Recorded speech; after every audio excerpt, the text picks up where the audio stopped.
અને શા માટે જિગ્નેશ મેવાણીનો જ વિરોધ? એ તો કોંગ્રેસના ધારાસભ્ય છે. 5 મહિના પહેલા જાફરાબાદના ધારાસભ્ય હીરા સોલંકીએ પણ આ પોલીસના પટ્ટા ઉતારવાની વાતચીત કરી હતી. ત્યારે આ ગુજરાત પોલીસ પરિવાર ક્યાં સૂઈ ગયો તો મને એ જણાવો જરા.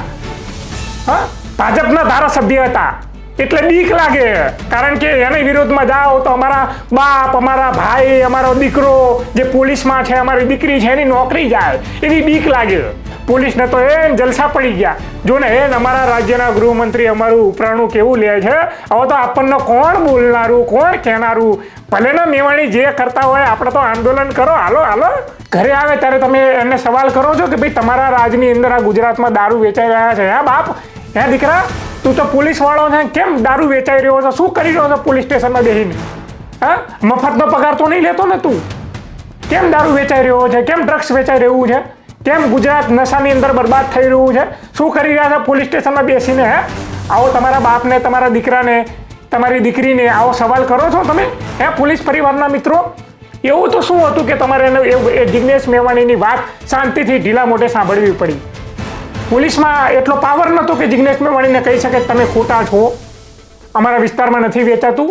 એ વેચાતું હોય ત્યારે જ એ સાંભળી લે. એ પોલીસ એ રોકવામાં નિષ્ફળ થતી હોય ત્યારે જ એ સાંભળી લે.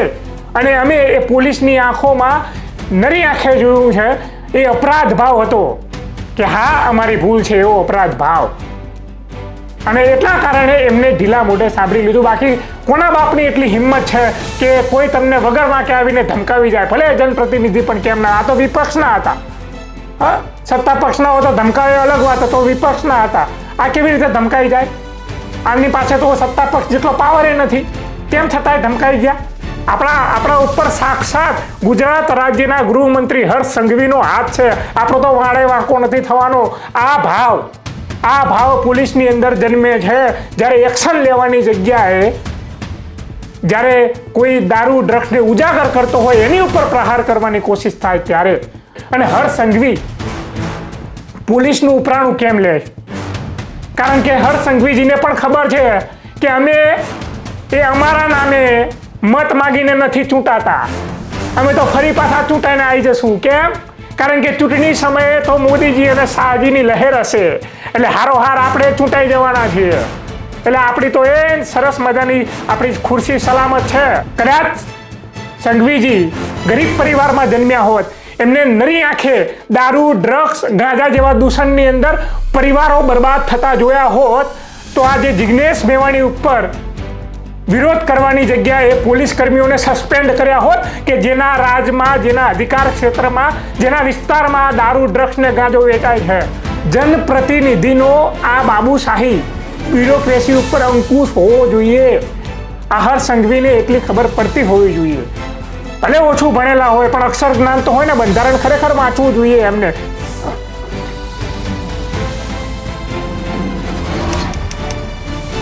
નમસ્કાર, ક્રાંતિ માર્ગથી હું વિમિત કુમાર.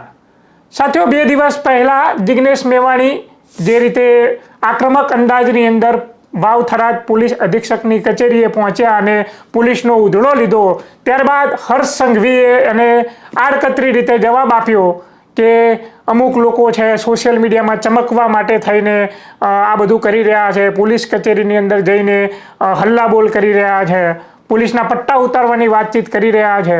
હવે આ મામલો ખરેખર મેદાને ચડ્યો છે, કારણ કે પોલીસ પરિવારના મિત્રો એ પણ જિગ્નેશ મેવાણીના વિરોધમાં આવી ગયા છે.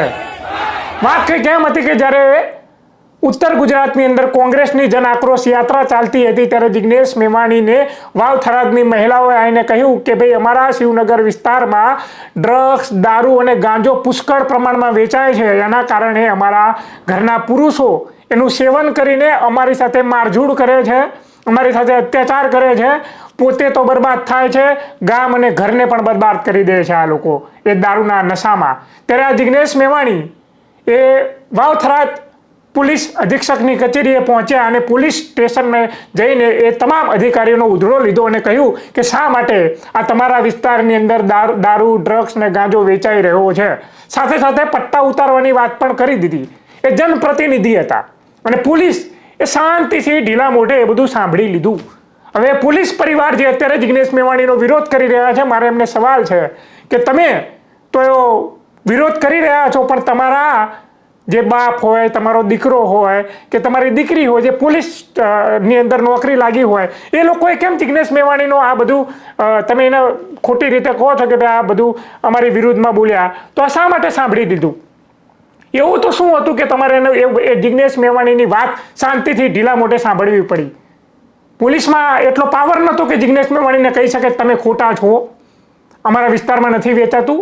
એ વેચાતું હોય ત્યારે જ એ સાંભળી લે. એ પોલીસ એ રોકવામાં નિષ્ફળ થતી હોય ત્યારે જ એ સાંભળી લે.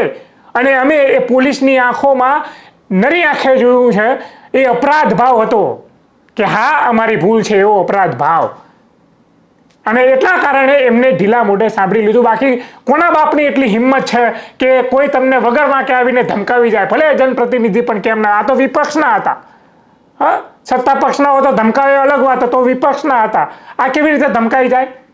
આમની પાસે તો સત્તા પક્ષ જેટલો પાવર એ નથી, તેમ છતાંય ધમકાઈ ગયા, કારણ કે કાંઈ ને કાંઈ પોલીસ વાંકમાં હતી. હવે એ પરિવાર જે વિરોધ કરી રહ્યા છે, પોલીસ પરિવાર જે જિગ્નેશ મેવાણીનું, એમને બીજા સવાલો કરવા માંગુ છું કે જ્યારે આ પોલીસ કર્મી તમારા બાપ હોય, તમારા પતિ હોય, તમારા દીકરા હોય, જ્યારે ઘરે આવે ત્યારે તમે એને સવાલ કરો છો કે ભાઈ તમારા રાજની અંદર આ ગુજરાતમાં દારૂ વેચાઈ રહ્યા છે, હા બાપ, હે દીકરા, તું તો પોલીસ વાળો છે, કેમ દારૂ વેચાઈ રહ્યો છે? શું કરી રહ્યો છે પોલીસ સ્ટેશનમાં બેસીને? હા, મફતનો પગાર તો નહીં લેતો ને તું? કેમ દારૂ વેચાઈ રહ્યો છે? કેમ ડ્રગ્સ વેચાઈ રહ્યું છે? કેમ ગુજરાત નશાની અંદર બરબાદ થઈ રહ્યું છે? શું કરી રહ્યા છે પોલીસ સ્ટેશનમાં બેસીને? હે, આવો તમારા બાપને, તમારા દીકરાને, તમારી દીકરીને આવો સવાલ કરો છો તમે? હે પોલીસ પરિવારના મિત્રો, ગુજરાતની અંદર ડ્રગ્સ, દારૂ, ગાંજો પુષ્કળ પ્રમાણમાં વેચાતું હોય, હા, એના કારણે ગંભીર પ્રકારની બીમારી થતી હોય, જાઓ સિવિલ હોસ્પિટલમાં જઈને એ દારૂ પીને પોતાના જે ફેફસા હોય ને એ ફેફસાને સડો થઈ જાય છે અને આ સિવિલ હોસ્પિટલની અંદર લાંબી લાઈનોની કતારમાં લાગે છે.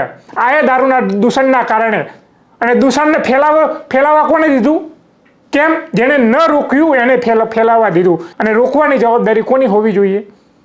રોકવાની જવાબદારી પોલીસની હોવી જોઈએ, એ સરકારી તંત્રની હોવી જોઈએ. જે તંત્રનું ઉપરાણું લઈને, જે પોલીસ પરિવારનું ઉપરાણું લઈને એ તમે લોકો જિગ્નેશ મેવાણીના વિરોધમાં અત્યારે આંદોલન કરી રહ્યા છો, ધરણા પ્રદર્શન કરી રહ્યા છો. ઉત્તર ગુજરાતની અંદર મોટા બેનરો લગાવીને મેવાણીનો વિરોધ કરી રહ્યા છો, હાય હાયના નારા લગાડી રહ્યા છો. હાય હાયના નારા એ તમારા નિષ્ફળ પોલીસ સ્ટેશનના પોલીસ કર્મીઓ ઉપર પણ લગાડવા જોતા હતા, કારણ કે એમના વિસ્તારમાં, એમના અધિકાર ક્ષેત્રમાં ડ્રગ્સ, દારૂ ને ગાંજો વેચાય છે. આ વિરોધ એ પોલીસ પરિવાર જે વિરોધ કરી રહ્યા છે એ પોલીસ ઉપર જિગ્નેશ મેવાણીએ આક્રમક પ્રહાર કરે એનો વિરોધ છે? ના. કદાચ મને એવું લાગે છે કે આ વિરોધ જિગ્નેશ મેવાણીએ પોલીસ સ્ટેશનમાં પોલીસ કર્મીની સાથે સાથે ગુજરાત રાજ્યના ગૃહમંત્રી હર્ષ સંઘવીને પણ લતાડ્યા હતા. 8મું પાસ, તારામાં તાકાત હોય તો આ બધું બંધ કરાય, આવી ભાષાનો એમને ઉપયોગ કર્યો હતો. એટલે આ વિરોધ ક્યાંય ને ક્યાંય હર્ષ સંઘવીને જે રીતે બોલવામાં આવ્યું અને એની લાય બળતરા હોય અને એનાથી પ્રેરિત આ લોકો આંદોલન કરતા હોય મેવાણીના વિરોધમાં, એવું આપણને સ્પષ્ટપણે દેખાય. તો ક્યાંય ને ક્યાંય આ બધા સવાલો ગુજરાત પોલીસ પરિવારને હું કહેવા માંગુ છું કે ખરેખર તમારે તમારા પોલીસ કર્મીને પણ કહેવું જોઈએ કે વાંક તો ભાઈ તમારો તો હતો જ. જિગ્નેશ મેવાણી એમને એમ તો નહોતો બોલવા આવ્યો, એમને એમ તો એમને નથી વાતચીત કરી. ક્યાંય ને ક્યાંય એમની ભૂલ અત્યારે ઢંકાઈ જાય અને મેવાણીએ એમને ધમકાયા, એમને પટ્ટા ઉતારવાની વાતચીત કરી, એને માથે લઈને ફરે છે. પણ ખરેખર ચિંતાનો વિષય એ છે કે ડ્રગ્સ, દારૂ, ગાંજો આ બધું વેચાઈ રહ્યું છે, એ મુદ્દો સાઈડમાં રહી જાય અને મેવાણી બસ આ તો આ ખરેખર ક્યાંય ને ક્યાંય એ મુદ્દાથી ડાયવર્ટ કરવા માટેનું આખું આ ષડયંત્ર હોય. હર્ષ સંઘવી જે આપણા ગુજરાત રાજ્યના ગૃહમંત્રી છે, કદાચ અમે એની આલોચના કરીએ છીએ, હર્ષ સંઘવીની આલોચના નથી કરતા. હર્ષ સંઘવી ગૃહમંત્રી કે નાયબ મુખ્યમંત્રી નહોતા ત્યારે એને ભુજિયા ભાઈએ પૂછતું નહોતું. અત્યારે છે એટલે એ પદ ઉપર રહીને જે બંધારણની શપથ લે છે જ્યારે પદ ગ્રહણ કરતી વખતે, અને એ મુજબ એ વર્તન નથી કરતા, એમને એ કહેવું જોતું હતું સંઘવીજીને કે હા તમારી પણ ભૂલ છે, તમારા શા માટે દારૂ, ડ્રગ્સ ને ગાંજો એ બેફામ વેચાઈ રહ્યા છે અને તમે કંઈ રોકતા નથી? એની જગ્યાએ એમનું ઉપરાણું લેવું. જનપ્રતિનિધિનો આ બાબુશાહી બ્યુરોક્રેસી ઉપર અંકુશ હોવો જોઈએ. આ હર્ષ સંઘવીને એટલી ખબર પડતી હોવી જોઈએ. ભલે ઓછું ભણેલા હોય પણ અક્ષર જ્ઞાન તો હોય ને. બંધારણ ખરેખર વાંચવું જોઈએ એમને. બંધારણની જે આખી ઢાંચો છે એનું કહેવું જે છે કે જનપ્રતિનિધિ, લોકો દ્વારા ચૂંટાયેલા લોકો, એમનો પાવર છે અને એ લોકો મેનેજમેન્ટ કરે છે કે કેવી રીતે આ શાસન ચાલવું જોઈએ. પણ એમનું ઉપરાણું લેવાનું, એમની ખામીઓ જે છે એને ઢાંકીને એમનું ઉપરાણું લઈને તમે વિરોધ કરો મેવાણીનો, અથવા એ ભૂલ જોતા નથી તમે. અને એના કારણે થઈને આ ગુજરાતમાં દારૂ, ડ્રગ્સ ને ગાંજો આ બેફામ વેચાઈ રહ્યો છે. પોલીસને તો જલસા પડી ગયા. જો ને અમારા રાજ્યના ગૃહમંત્રી અમારું ઉપરાણું કેવું લે છે. હવે તો આપણને કોણ બોલનારું, કોણ કહેનારું. ભલે ને મેવાણી જે કરતા હોય, આપણે તો આંદોલન કરો, હાલો કરો આંદોલન, મેવાણીને કરવા દો, જે બોલતા હોય બોલવા દો, અને આપણે તમતાર આગળ ધીન્ના કરો. કારણ કે આપણા ઉપર સાક્ષાત ગુજરાત રાજ્યના ગૃહમંત્રી હર્ષ સંઘવીનો હાથ છે. આપણો તો વાળે વાંકો નથી થવાનો. આ ભાવ પોલીસની અંદર જન્મે છે. જ્યારે એક્શન લેવાની જગ્યાએ, જ્યારે કોઈ દારૂ ડ્રગ્સને ઉજાગર કરતો હોય એની ઉપર પ્રહાર કરવાની કોશિશ થાય, ત્યારે આ ગુજરાત રાજ્યના મુખ્યમંત્રી, ગૃહમંત્રીને, આખી સરકારને આ બાબત સમજવાની જરૂર છે. અને શા માટે જિગ્નેશ મેવાણીનો જ વિરોધ? એ તો કોંગ્રેસના ધારાસભ્ય છે. 5 મહિના પહેલા જાફરાબાદના ધારાસભ્ય હીરા સોલંકીએ પણ આ પોલીસના પટ્ટા ઉતારવાની વાતચીત કરી હતી. ત્યારે આ ગુજરાત પોલીસ પરિવાર ક્યાં સૂઈ ગયો તો મને એ જણાવો જરા. ભાજપના ધારાસભ્ય હતા એટલે બીક લાગે. કારણ કે એની વિરોધમાં જાઓ તો અમારા બાપ, અમારા ભાઈ, અમારો દીકરો જે પોલીસમાં છે, અમારી દીકરી છે, એની નોકરી જાય, એવી બીક લાગે. એટલે ત્યારે વિરોધ નથી કરવો. કોંગ્રેસના ધારાસભ્ય પટ્ટા ઉતારવાની વાતચીત કરે, અને એ પણ દારૂ, ડ્રગ્સ અને ગાંજા જેવા દૂષણની સામે, ત્યારે વિરોધ કરવો છે. એટલે ક્યાંય ને ક્યાંય આ ગુજરાત પોલીસ પરિવારનું દોહરું ચરિત્ર છે. ગુજરાત પોલીસ પરિવારને એ પણ પૂછવું જોઈએ, એમના પોલીસ કર્મી જે બાપ દીકરો ભાઈ હોય, કે ભાઈ તારા આટલો બધો પગાર નથી, પણ આ 1 BHK 2 BHK આ ઠાઠ-પાઠ, આ હજુ નોકરી લાગી અને તાત્કાલિક સરસ મજાની ગાડી, આ બધા રૂપિયા ક્યાંથી આવે છે? તમે પૂછો છો ક્યારેય તમારા બાપને, તમારા દીકરીને, તમારા દીકરાને, જે પોલીસ કર્મી હોય, પૂછો છો આવું ક્યારેય? એના દ્વારા કમાયેલા રૂપિયાનું સુખ સુવિધા તમારે ભોગવવી છે. પણ તમારે એ વિચારવું જોઈએ કે સિલેક્ટેડ છે. તમારા જે પોલીસ કર્મી છે ને, એ પરીક્ષા પાસ કરીને નોકરી લાગે છે, અને પેલો જે જનપ્રતિનિધિ એ ઇલેક્ટેડ છે, ચૂંટાઈને આવે છે, અને એની ઉપર જનતાએ આશા રાખેલી હોય છે, અને 5 વર્ષે જતો રહે. એટલે એની જવાબદારી બને છે, જો ફરીથી ચૂંટાઈને આવવું હોય તો પણ, કે ભાઈ હું આ જનતા માટે 5 વર્ષ તો વ્યવસ્થિત કામ કરું. એટલે આ બધું કરવાના. પણ આ પોલીસ જે છે, પોલીસ કર્મી, એમને તો ખબર છે કે આપણે તો 5 વર્ષે થોડું રિટાયર થવાનું છે. આપણે તો આ જીવન 58 વર્ષ સુધી તમારે જેટલું કમાવું હોય, જેમ કરવું એમ કરી લઈએ ને. આપણને કોણ રોકનારું? હવે તો સરકારના આપણા મોટા ગજાના નેતાઓનો હાથ છે. આપણું તો ઉપરાણું લે છે જાહેરમાં. એમની અંદર ભીતરે નોકરી જવાનો ડર નથી ને. એટલે ડ્રગ્સ, દારૂ, ગાંજો બધું બંધ નથી થતું. ગુજરાતમાં દારૂબંધી છે, પણ ખાલી નામની. સંઘવીજી એમ કહે છે કે મારી પાસે આવજો કંઈ ફરિયાદ હોય તો. આ ફરિયાદ હતી, સોશિયલ મીડિયાના માધ્યમથી વાયરલ થઈ હતી. કરાવો ને લે, દારૂ, ડ્રગ્સ, ગાંજો બધું બંધ. આવી જાઓ ગુજરાતની મહિલાઓને વારે. મહિલાઓની એ પીડા છે, એમની દર્દ, એમના તકલીફ, એમના આંસુ નથી દેખાતા. સોનાની ચમચી સાથે પેદા થયેલા એક પણ નેતાને કોઈ લાગણી નથી હોતી. કદાચ સંઘવીજી ગરીબ પરિવારમાં જન્મ્યા હોત, એમને નરી આંખે દારૂ, ડ્રગ્સ, ગાંજા જેવા દૂષણની અંદર પરિવારો બરબાદ થતા જોયા હોત, તો આજે જિગ્નેશ મેવાણી ઉપર વિરોધ કરવાની જગ્યાએ પોલીસ કર્મીઓને સસ્પેન્ડ કર્યા હોત, કે જેના રાજમાં, જેના અધિકાર ક્ષેત્રમાં, જેના વિસ્તારમાં દારૂ, ડ્રગ્સ ને ગાંજો વેચાય છે. કેટલા પરિવારો બરબાદ થાય છે આ દારૂ, ડ્રગ્સના ગાંજાથી. સિવિલ હોસ્પિટલમાં જોઈ લેજો, કીડી મકોડાની જેમ કેન્સરના રોગોના જે દર્દીઓ એ ઉભરાઈ રહ્યા છે. દારૂ પીપીને પોતાનું આ લીવર, પોતાના આંતરડા એ ખરાબ કરી નાખે છે એ લોકો, અને એની સાથે સાથે આખો પરિવાર હેરાન થાય છે. અને શા માટે આ લોકો દારૂ પીવે છે, શા માટે ડ્રગ્સ ગાંજાના રવાડે ચડે છે? પહેલાં તો દારૂ ડ્રગ્સ આવે છે કેમ, પેલા એ સવાલ છે. અને પીવે છે કેમ? તકલીફ, દર્દ, પીડાવા પીવે છે. મોંઘવારી, બેરોજગારી, ગરીબી હાથ પડે શું કરે?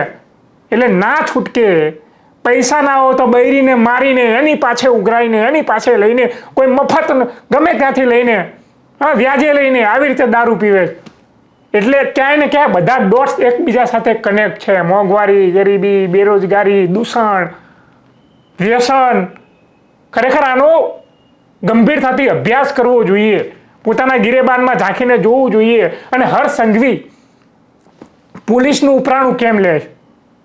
કારણ કે હર્ષ સંઘવીજીને પણ ખબર છે કે અમે અમારા નામે મત માગીને નથી ચૂંટાતા, અમે તો ફરી પાછા ચૂંટાઈને આવી જશું. કેમ? કારણ કે ચૂંટણી સમયે તો મોદીજી અને શાહજીની લહેર હશે, એટલે હારોહાર આપણે ચૂંટાઈ જવાના છીએ. એટલે આપણી તો એ સરસ મજાની આપણી ખુરશી સલામત છે. હમણાં હર્ષ સંઘવીને પોતાના નામે મત માગીને ચૂંટાવાનું હોત ને ત્યારે આ દારૂ, ડ્રગ્સ, ગાંજો આ બધું બંધ કરાવત. અમિત શાહ અને નરેન્દ્રભાઈ મોદી આ બંનેના નામે મત મેળવો છો તમે અને ચૂંટાઈને આવો છો, કદાચ એના કારણે તમે આ બધા જે પ્રાણ પ્રશ્નો છે એની ઉપર તમે ગંભીરતાથી નોંધ નથી લેતા. ક્યાંય ને ક્યાંય આ તમામ સવાલો અમે જે કર્યા પોલીસ પરિવારને, અને આ મુદ્દે તમારું શું કહેવું છે સાથીઓ, અમને કોમેન્ટમાં જણાવતા જજો. જોતા રહેજો ક્રાંતિ માર્ગ, ઇન્કલાબ જિંદાબાદ.